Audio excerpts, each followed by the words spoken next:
যে আজকের বিকশিত ভারতের যারা অনুসারী এই সরকার কিভাবে জনগণের উপরে শুধু রান্নার গ্যাস বা বিদ্যুৎ তার মাসুল বাড়িয়ে দাম বাড়িয়ে না, পানীয় জলের উপর, জলেই জীবন,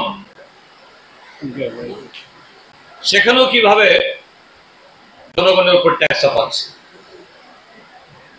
18 সালের আগে যেখানে আমাদের জলের যে পার ইউনিটের ছিল 30 টাকা, মাঝখানে 10 টাকা বাড়িয়ে করিয়েছে 40 টাকা। গত 8ই মে তারিখে মাননীয় মুখ্যমন্ত্রীর চেয়ারম্যানশিপে জল বোর্ডের সভা করার পর সাধারণত এরকম যদি মন্ত্রীদের উপস্থিতিতে বা কোনো বোর্ডের সিদ্ধান্ত হয়, সঙ্গে সঙ্গে প্রকাশ করা হয়, নোটিফিকেশন জারি করা হয়, মন্ত্রীরা আলু করে প্রেস কনফারেন্স করেন, ব্রিফিং করেন। এটা 8 তারিখে সই হয়েছে জয়েন্ট সেক্রেটারি, আর লাগু করছে এখন 1 জুলাই 2025 সাল থেকে। কত টাকা এখন যে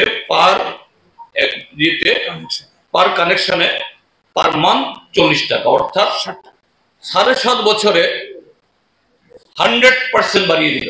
50% না 100%, 30 টাকা থেকে 30 থেকে 60, 100%। তারপর charge for the regularisation of existing unauthorised connection, যদি কেউ এরকম আনঅথরাইজড দিয়ে থাকে, এটা রেগুলার করতে গেলে পরে, এটা ছিল আগে 1000 টাকা, এটা করেছে 1500 টাকা, এটাও 50% বাড়িয়ে দিল। কিন্তু খুবই অবাক করার বিষয় যে এখানে 3টা ক্যাটাগরি। একটা হলো water charge for commercial connection. Commercial connection কারা নেয়? তাদের ফ্যাক্টরি আছে, আইসক্রিম ফ্যাক্টরি বা আরো এরকম অনেক মিষ্টির দোকান বা এরকম থাকতে পারে যাদের জলের প্রয়োজন। তাদের বেলায় 300 টাকা পার মান্থ, এখনো 300 টাকা, 1% বাড়ানো হয়নি। অর্থাৎ সরকার যাদের পয়সা আছে, মুনাফা করতে পারে, অর্জন করতে পারে, তাদের বেলায় একেবারে প্লাস। কিন্তু সাধারণ মানুষ, জল তো সবাই ইউজ করতে হয়। এইভাবেই আমাদের রাজ্যের সরকার জনগণের উপরে প্রতিটি ক্ষেত্রে ট্যাক্স বসাচ্ছে। তাদের আয় তো বাড়ছেই না, উল্টো নানাভাবে তাদের পকেট কাটার এই ব্যবস্থাগুলি করছে। আমরা এই যে সরকার এই নীতির বিরুদ্ধে, আমি আগেই বলেছি, আমরা ঠিক করেছি। বিশেষ করে এই বিদ্যুতের মাসুল বৃদ্ধি এবং স্মার্ট মিটার লাগানোর যে সিদ্ধান্ত, তার প্রত্যাহারের দাবিতে রাজ্যের সব জেলা, মহকুমা এবং এমনকি অন্যান্য জায়গাতেও যেখানে বিদ্যুৎ নিগমের বা বিদ্যুৎ দপ্তর অফিস আছে, সেখানে আমরা প্রথম ধাপে বিক্ষোভ প্রদর্শন করব। এরপরে যদি সরকারের টনক না নড়ে, এরপরেও সরকার জবরদস্তি করে কোনো যুক্তি ছাড়া এইভাবে এদের সিদ্ধান্ত চাপিয়ে দিতে চায়, আমরা পরবর্তী পদক্ষেপ নেব। এবং এটা খুবই সুখের কথা, আমরা দেখেছি অন্যান্য রাজনৈতিক দল তারাও তাদের মতো করে প্রতিবাদে এগিয়ে এসেছেন। আমি আশা করব আমরা রাজ্যের সমস্ত অংশের মানুষ এবং বিজেপির বিরুদ্ধেও এই সিদ্ধান্তের যে প্রতিবাদ আছে, এটা নিয়ে ক্ষুব্ধ, এটা পরিষ্কার।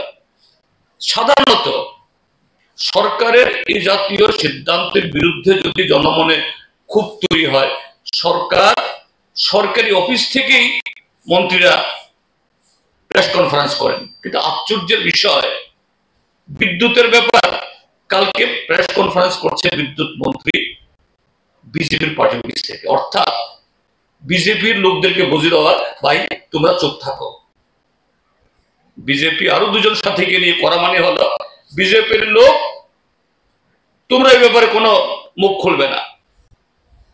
কাজে খুব কায়দা করে মাননীয় বিদ্যুৎ মন্ত্রী যে বিদ্যুৎ নিগমের অফিস বা মহাজন তার এই যে ম্যারাথন এই ইয়ে না করে তিনি পার্টি অফিস থেকে করছেন। অর্থাৎ বিজেপির লোকজন তোমরা ক্ষুব্ধ হইও না, তোমরাও যদি এইভাবে মুখ খোলো তাহলে তো আমাদের সরকারের কাজকর্ম করা এবং যেভাবে এ রাজ্যের মানুষকে ঠকানোর যে একটা একটা করে তারা ব্যবস্থা করছে এটা করা যাবে না। কাজী আমি আহ্বান জানাবো ভারতীয় জনতা পার্টি সমর্থক যারা, তারা বিজেপির সমর্থক বলে তাদের বাড়িতে কিন্তু বিদ্যুতের বিল কম যাবে না, তাদের বাড়িতেও যাচ্ছে 70-80 লাখ টাকার বিল, এরাও রেহাই পাবে না। তারাও প্রতিবাদ করুন, রাস্তায় নামুন।